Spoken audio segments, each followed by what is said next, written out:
The Diablo 4 PTR is currently live on PC only to test out the new features that are coming to Season 5. You can test out the features and also provide feedback that the devs are looking at about what you like, what you don't like, and things that you want to see. So one of the new game modes coming in Season 5 is called the Infernal Hordes.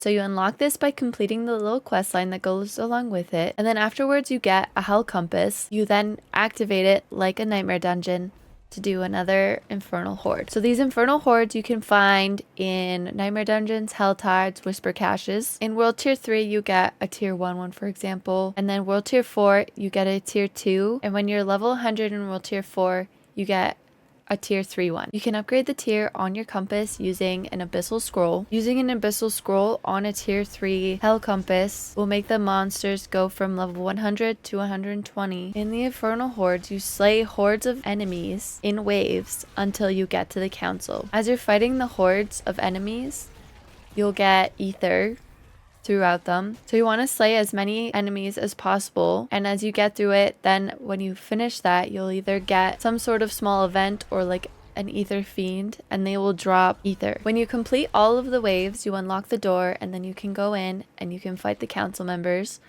Now there is 5 council members, but you will fight a randomized 3, and each one has their own like skill set. So every fight might be a little bit different than the one you did before. And once you beat the 3 council members, 3 chests will appear. 2 of them are worth 25 ether each, and 1 is worth 250 ether.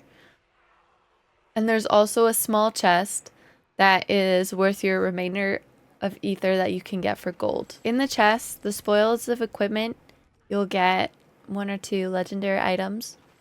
In the spoils of materials, you'll get a bunch of gem fragments, some herbs, and even abducite. And the spoil of greater equipment guarantees an item with a greater affix. So I do really like this game mode. I think it's fun, but it definitely needs work. Like, the reward is not great. And they were saying like this could be an alternate to running the pits. There's just not enough abducite. I think the ether drops is really low, but this is just the PTR. So aside of this new game mode that they're including, they also made some little quality of life changes that I really liked. Like when you're farming endgame bosses. So for example, if you go to farm Grigwar, before you had to leave the dungeon, open the map, hit reset dungeon, and then go back through. But now when you fight Grigwar, kill him, the altar will respawn and you'll be able to put the materials in and respawn him again without having to reset dungeons. I think this is huge after I've completed so many runs, but I really like this change. Another change that they made was for whispers. So for example, in the Helltide, before they kind of took a little bit of time to complete, there were lengthy tasks, and there would be like 2 Helltide specific whispers per like area in the entire zone. So the zone was kind of cut into 2 areas, but now there's only 2 for the whole area, which I kind of don't like that completely. I think it takes away too many whispers, but it is nice that I can do those whispers in the entirety of the Helltide. But I think that they should add more back. They also included an auto pin feature, which is kind of minor, but it's also really nice. So when you click on, like, for example, a whisper, it'll auto pin that whisper, and you can go, if you click on a quest, it auto pins it. And as you progress through a quest, it'll continue to remain auto pinned on your new locations that you need to go. They also changed the color of Uber uniques, also known as Mythic uniques. In the game, they changed them from the regular tan beige color that all uniques are to purple, and they also changed the sound that they make when they drop.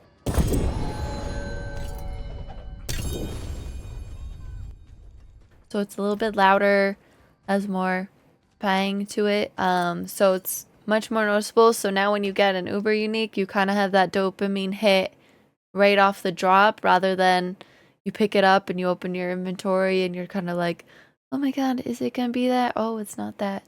So I have mixed feelings about this because some people liked the anticipation of checking their inventory, but I also like having the dopamine hit on drop. It really depends. I think it's a good one because I want the dopamine hit on drop, so I don't mind. There's also 50 new legendaries and uniques coming to the game, so I think that'll add some more changes to builds, which is exciting. Let me know what you think about the infernal hordes. Just remember that this is just a PTR.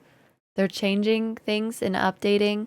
And if you want your feedback to be heard, I will post in the description the appropriate channels on where you can submit your feedback. And thanks for watching my video. Bye!